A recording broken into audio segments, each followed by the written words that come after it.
Hey, what is up? Welcome to this episode of the Entrepreneur to Entrepreneur podcast. As always, I'm your host, Brian Lofermento, and I'm already in such a good mood for today's episode because we are joined by an incredible entrepreneur and an incredible guest. I'm so excited. I know a little bit about her story, but I know that her story is going to resonate with so many of you. It's going to inspire you because if you've ever been in your job and thought to yourself, I don't want to do this anymore. I want to do something else. Even though I'm amazing at what I do, I know that there's so much more that I could put into the world. Well, then you are going to love today's guest. Her name is Christiana Adesanmi. Christiana spent 2 decades in healthcare, nearly a decade as an operating room nurse, leading surgical teams, managing multi-million-dollar technology, and onboarding top surgeons. Today's episode, though, has nothing to do with healthcare. Wait until you hear about this twist. Her biggest transformation wasn't in the OR. It was in betting on herself and stepping into entrepreneurship. Rising from a nurse's aide to a respected leader, she graduated with honors, was inducted into Sigma Nursing Honor Society, and thrived as a travel nurse, managing teams and optimizing surgical departments. Her leadership was so impactful that a hospital offered her a 6-figure permanent position, but she turned it down in true entrepreneurial fashion. Why? Because she knew she was meant for more. Instead of climbing the corporate ladder, she built her own, and that's why I'm so excited to hear about her journey, because today, as CEO of COA Enterprises, Christiana helps small businesses scale through SEO, paid ads, website, and reputation management, leveraging the same precision and leadership that made her a top performing nurse. This is going to be a fun one, so I'm not going to say anything else. Let's dive straight into my interview with Christiana Adesanmi.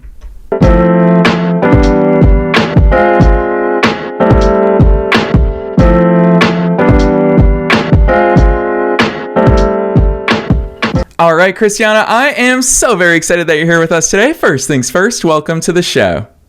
Thank you so much, Brian. It's such a pleasure to be here today. Heck yes. Well, Christiana, you don't know this. Most of our guests don't know this. I can see you while I'm doing your intro, and I saw you groove into our intro tunes as well. Yeah. It was great. Heck yes. I have a musical background too, so it's like, okay, I can dig this. Perfect. Well, then I'm going to use that as a segue. Take us beyond the bio. Who's Christiana? How'd you start doing all these cool things? I am a registered nurse. My background is my parents are from Nigeria. I'm a first generation American. I have always had a care for people, and I love learning, and I love engaging in different aspects. And I felt like healthcare was a great place for me to engage with people and learn and to give back and do more. So that definitely prepared me into my healthcare field, and I had an opportunity to do travel nursing. I met someone in orientation at a new hospital, and he was just telling me about like all the time that he had off that he was about to take. And I was like, it's July. How are you going to take the rest of the year off? I could even fathom that possibility. And he was like, you could do it too if you want. And he just said it in such a way that it was so matter of fact that it really made me think like, you know what, maybe I can do this. And I was like, well, they gave me like money to move to this state. Like, what do I do with that? And he was like, give it back. I was like, give it back.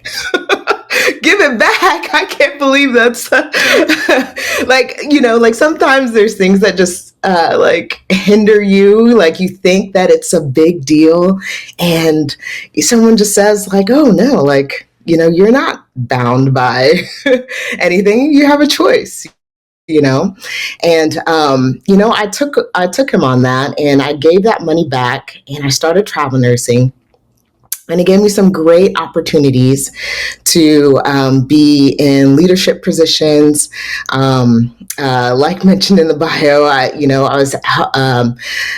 was able to manage the robotics department as well as neurosurgery department.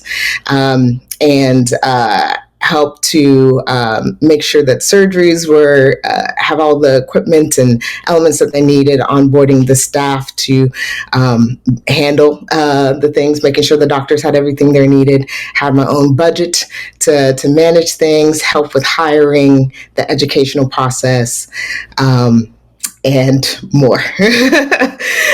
And so it was, not only was I taking a chance on travel nursing, but I was also,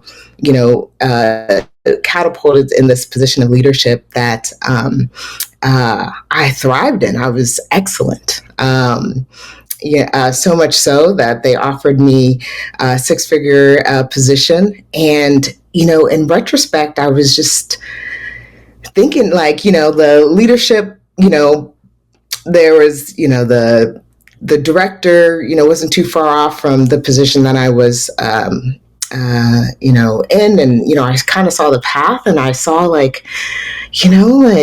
he is still just another middleman. It's such a middleman position. The C-suite is still making a lot of the main decisions, and just being in those rooms and seeing what happens on the inside. And I was like, I got this new, ignition where I realized that, there's so much more that I can do and handle. And, being able to, they had a new robot they needed to establish and get everything coordinated. I got the engineering, I got IT, I got, the different surgeons and the departments, the staffing. I got everyone together to be able to execute this in a timely fashion, and they needed someone to step in quick, and I was able to do that. And so just being able to realize oh man, I can do so much more. And being in a situation where you realize that you're a doer, and to every day be seeing things that you could do something about, but constantly hindered, I turned it down. I couldn't see, I knew that there's more that I could do, and I wanted to give myself the chance to do that. And I had some friends in digital marketing that showed me the ropes, and I was like, what, this is actually a great field. Entrepreneurs, small business owners, they are, they're people say, they're the backbone of this country. People who are putting their heart and soul into something and trying to make their lives better for themselves and for the community. And that is something I can definitely vouch behind. And so I started doing my research. I started building my team. And now today I get to help small business owners connect with their ideal clients, optimize their online presence, and be able to help them achieve the success that they deserve. And I'm definitely glad to help more people, and that is what I'm here for. Yes, I love so many aspects of that, Christiana, especially because I'll be honest with you, while we're on the air here today, is that leading up to today's conversation, I thought to myself, well, that's going to have some nice shock and awe factor of, a nurse going into owning a digital marketing agency. But hearing the way you talk about it, I think to myself, there's probably a lot of nurses out there that are natural fit for agency life, because I think to myself how hectic your job must have been as a nurse. And we all know how hectic agency life is, and juggling clients and projects and a tech stack and employees and finances. I could go on and on and on. I didn't even mention sales, which is a big part of it. So Christiana, it all seems like that probably is aligned with all of the things that you had become accustomed to. Is that true? Is it what you expected, or still did you enter the agency world and go, holy cow, there's so much to do? One, yes, holy cow, there's so much to do. Sales, it's not, it's interesting when you're learning about something. There's the phases of learning, right? And there's definitely things I was naturally doing. But as I was learning, I was trying to implement, and it was just kind of like this awkward scenario. But honestly, there are, now that I'm in a place where I'm like, okay, I understand the concepts. I already have kind of the backbone tools of like, being in nursing. Like, you have to be able to communicate and communicate well with a patient, with surgeons, with a team, and be able to navigate. And also, sometimes you have to, when things aren't going right and you need someone to listen, you have to be convincing. And so it is, definitely has that aspect of it in my background, and also like the high environment of the multitasking that needs to happen, of prioritization, of figuring out what needs to go first, how to get the outcome that needs to happen and how to make sure things get streamlined in a way that is efficient for you, efficient for everyone else, and produces the best outcome. Yeah, and speaking of outcomes, that's something that I really appreciate about your approach and the way that your agency operates. Is you talk about identifying what comes first, and I saw this messaging about your business that really speaks volumes to why you deliver the results that you do in the way that you operate, and that is, we all talk about marketing. Everybody talks about marketing. You can watch a million YouTube videos about it, or read books about it, or listen to podcast episodes, but Christiana, I love that messaging about your business, that you help small businesses increase visibility, generate leads, and scale strategically. To me, I'm just like, in a world of shiny objects, I love how you simplify it to the stuff that moves the needle forward, that actually tangibly delivers growth. Talk to us about that marketing approach in a world where everyone just wants to talk about AI, which we will at some point today, but everybody wants to talk about shiny objects. How do you stay true to what actually matters? Yes. So, I hear stories all the time from people who are like, I spent $10,000 on, ads, and I did all this and all that, and I spent all this money. And, I review the things on their site, and I see all the little holes. And it's really important for the foundation to be laid well, because you can attract people, but if your links aren't working, if they can't find you on Google, if the little things really add up. And so it's really important, when clients come into my service, they are first, we're going to talk. I'm going to ask questions. I'm going to learn more about your business. I'm going to understand and help you build that foundation, to make sure that the next step will help you get the results that you are looking for. Yeah, and I want to pick on that a little bit more, because obviously you introduced the word listening to this conversation, which is one of the most important aspects for any of us in our client-facing businesses. But what I really appreciate about marketing agencies like yours, and I'm just going to even broaden this conversation, because we always hear about specialists versus generalists, and I can't help but think back to that phrase of, when you're a hammer, everything looks like a nail. And I find that when I talk to a Facebook ad specialist, not throwing any shade there, but I'm just going to pick on them, when I talk to a Facebook ad specialist, their solution to everything is Facebook ads, and that's what they do, and that's what they know, and of course they're going to recommend it. Whereas for you, you talk about listening and coming up with that game plan. You have different services. You're not committed just to paid ads. You're not committed just to SEO.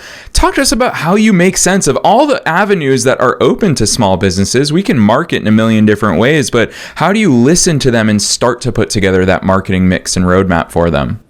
For sure. So first, I'm going to ask the questions. I'm going to engage, and then listen to what some key phrases about what are they looking to do. Lead generation? Are they looking to just build brand awareness?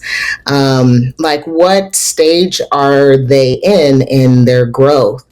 And there's little things at different stages, and everything costs. Like, there's always money that's involved. And so as small business owners, like, it's important for that money to go far. And so to invest in something where they're not quite ready yet, or to not have all the foundations in place will not be beneficial for them. So the best thing to do is to find out where they're at, what's the stage that they're in. And then as I review their information and what they already have in place, we'll first find out, do they have the visibility aspects, kind of like the basics done already? If they do, like, okay, let's elevate more. Like, are you trying to get lead generation? Let's make a plan for that. Are you trying to build brand awareness? Let's make a plan for that. And we'll continue to engage with, what's working, what's not, and continue to build from there. It's not, one and done and forget it. This is definitely going to be a partnership where we're always going to see what's happening with the output that's putting in and what the client's goals are. Yeah, and piggybacking off that partnership, not only is it a partnership, but it is that longer term investment. You, in your questionnaire before you and I got together today, you talk about it's just like investing in a 401k. When you and I had full-time jobs and we put money into 401k, it's not because we're going to take money out of it tomorrow. It's because we're building something bigger for the long term. But obviously, listeners will be thinking, Brian, Christiana, I don't just have the opportunity to just invest in the long term. It's both short term and long term. Talk to us about that marketing blend of short and long-term tactics, and especially the strategy to go with it. Oh, for sure. So short-term and long-term, I've been thinking about this kind of analogy. Bear with me.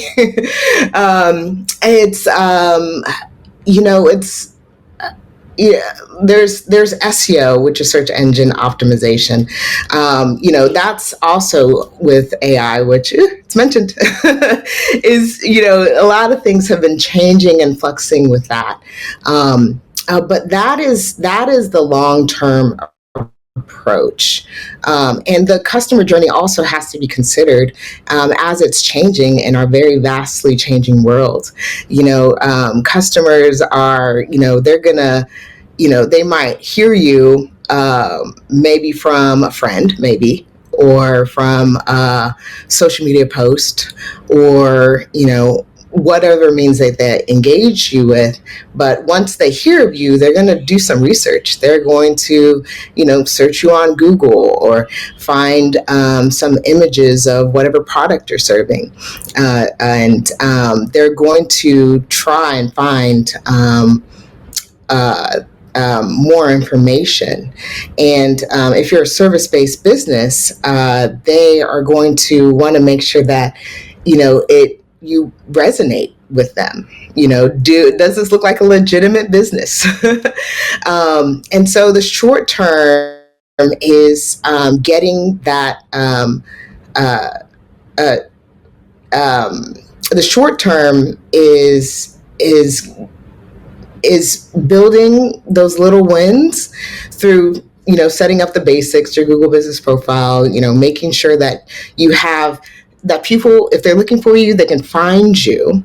And then long term is building out that SEO, making sure that those things are fully optimized for the long term.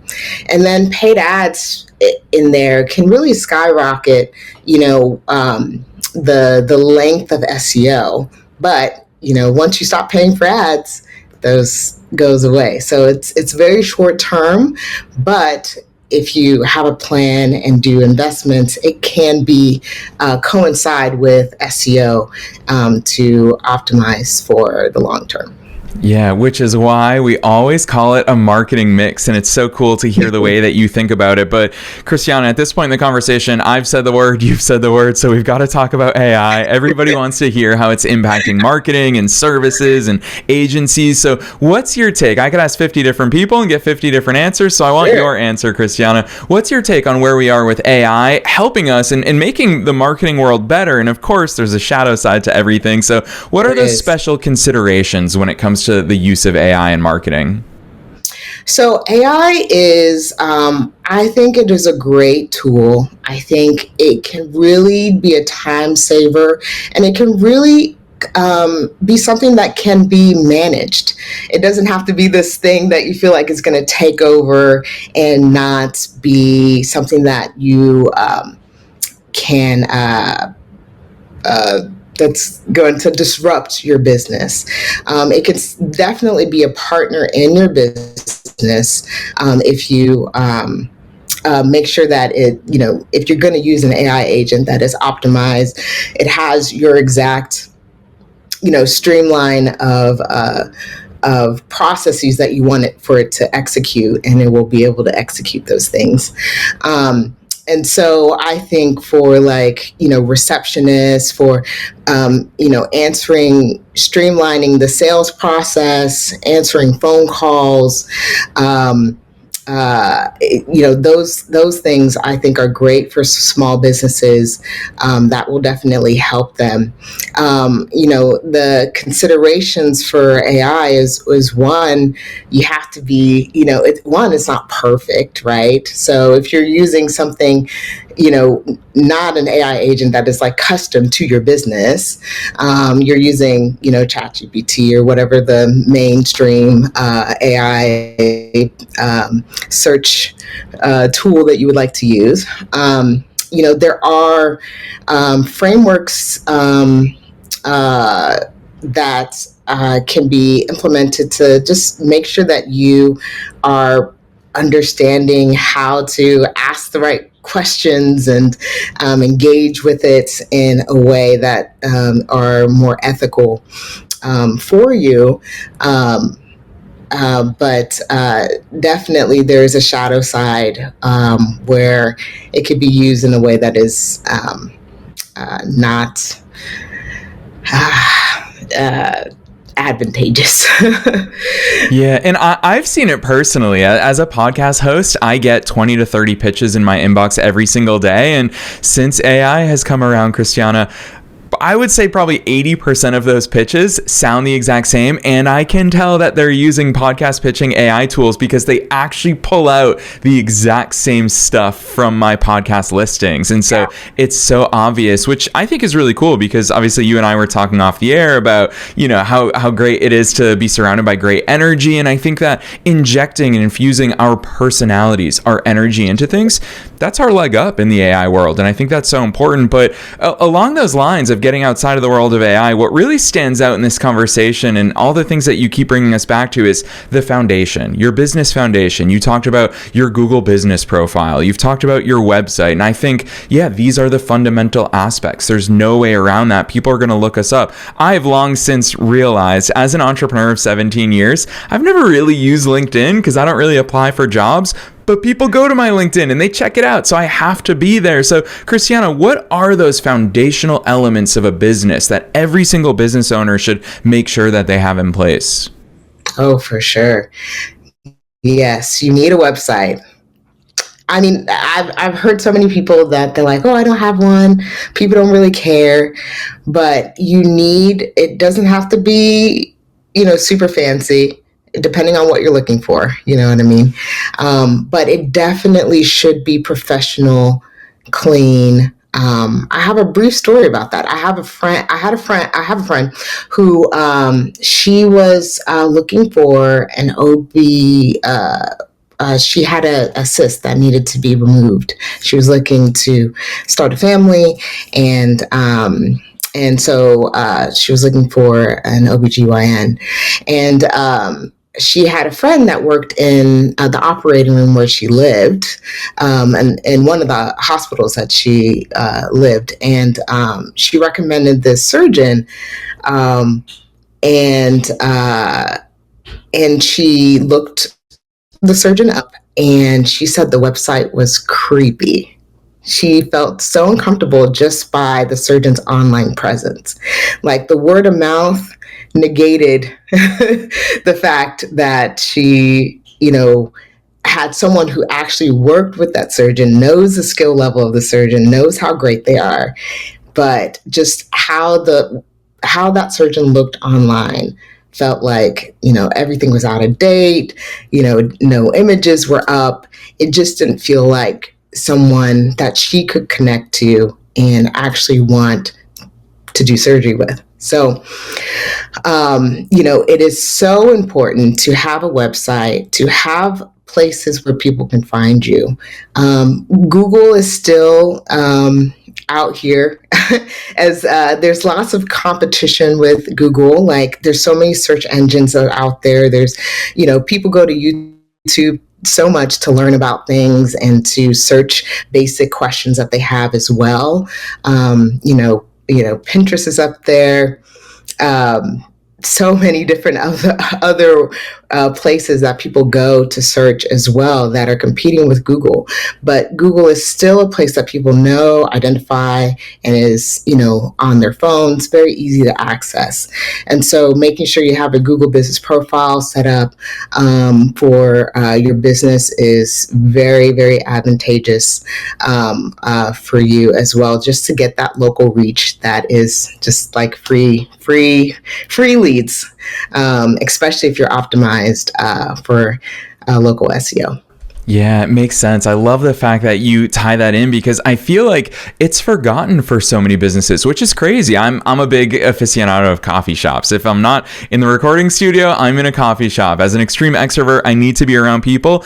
I cannot believe how many coffee shops, one, still don't have a website, so I can't even tell if they're open, and two, don't even have a Google listing, so I can't see what exactly is their address, what are their hours. It's so crazy to me that here in 2025, these are the simple things. And yes, AI can help in assisting with those listings, but Christiana, there's amazing people and experts and agencies like yours out there that you're able to sit down and say, hey, let's create a roadmap. Here's what matters now. You don't have to tackle everything simultaneously, but let's start getting the fundamental pieces in place. You always talk about it in systems, and I appreciate that about your approach, because you know that a good system ensures long-term success. So Christiana, with that in mind, I do want to squeeze in two last minute questions with you. And the first one is, what's your advice for all the business owners that are listening to this and saying, Christiana, I have to go to all these different places now. I need to be on Pinterest and LinkedIn and have my website and Google Business Profile. How do we manage all of these things? Or should we just pick one or two or three places to really hone in on and optimize? Ooh, that's a good question. Because my thinking is changing on that. I definitely think in terms of starting off, like if you're a new business, in terms of starting off, go ahead, pick 2 or 3 places, Facebook, Instagram, depending on what kind of business you have, right? There are certain sites that are more advantageous for your clientele. If you have a B2B, go to LinkedIn versus TikTok. But if you, are, selling, jewelry or certain kind of things, TikTok might be a better avenue for you. So, consider, I would say choose 2 to 3 social sites. If you can't specialize each one, go ahead and repurpose your videos for each site. And until you can build out a way that you can specialize for each avenue, for each site. So yeah, but definitely for the long term, you need to be everywhere. Yeah, I'm glad you said that though, Christiana, because I feel like a lot of people tell us, oh, if you can't create simply TikTok content versus simply Instagram content, then don't do it, because content is different across channels. But you're giving us permission today, which I agree with you. This is a changing tide. I think we all need to embrace the fact that do your best. If your best is you can create TikTok content, throw it on your Facebook, throw it on your Instagram. If you're showing up in front of people and it's of service, only good things are going to happen when you show up in service. So I appreciate that. Christiana, I'm going to put you on the spot one last time, and that is to zoom even further out from all the things we've talked about today. And that is, what's your best piece of advice for listeners? Knowing that we're being listened to by both entrepreneurs and entrepreneurs at all different stages of their own growth journeys, and knowing that you're one of us, you are a fellow entrepreneur yourself, what's that one piece of advice that you want to leave them with? Oh, one piece of advice. Oh my goodness. I think I've got so many. Okay, I'm gonna give you four. You get four for the price of one. Definitely take chances on yourself. 100%. Take chances. You have gifts, you have things for you that you can do. Do it. Believe it. You can do it. 100%. Invest in yourself. Education. Just finding people. It's hard to get connections, but just search for it. Like, you need someone to help you. You can't do it alone. And trust your value, because you are an amazing person. Do it. And then this secret thing for, like, once you start getting going, that has definitely helped me, is hire before you need. Someone told me this, and it has helped me so much. Is like, once you need to hire, it's too late. And you are trying to onboard and, interview, and it's stressful. So, start slow, of course, figure out your budget. But, if you hire a virtual assistant, an assistant, whatever you need to do. But that's definitely my top 4 advices. Yes. Hey, that's the real stuff. I so appreciate you giving that advice to our listeners. And we'll take 4. Who says we need to stick to just one? We'll take you massively over delivering. So huge kudos to you. Well, Christiana, I feel like we touched just the tip of the iceberg into all the incredible things that you're doing and all the great things that you're putting into the world. So for listeners who want to go deeper into all this great stuff, especially coming out of your agency and you personally as an entrepreneurial thinker, drop those links on us. Where should listeners go from here? Sure. You can reach me on LinkedIn at OA Christiana. I'm also on, you can visit my website at coa-enterprises.com and Instagram at COA Enterprises as well. Yes, and listeners, you already know the drill. We're making it as easy as possible for you to find those links down below in the show notes. No matter where it is that you're tuning into today's episode, we're making it as easy as possible for you to find Christiana's LinkedIn link, her business website, as well as her socials. So don't be shy. Make sure you check out those show notes down below, and you can click right on through. You don't have to remember anything. If you're on the go, you don't have to figure out spelling. Just click through from the show notes. Otherwise, Christiana, on behalf of myself and all the listeners worldwide, thanks so much for coming on the show today.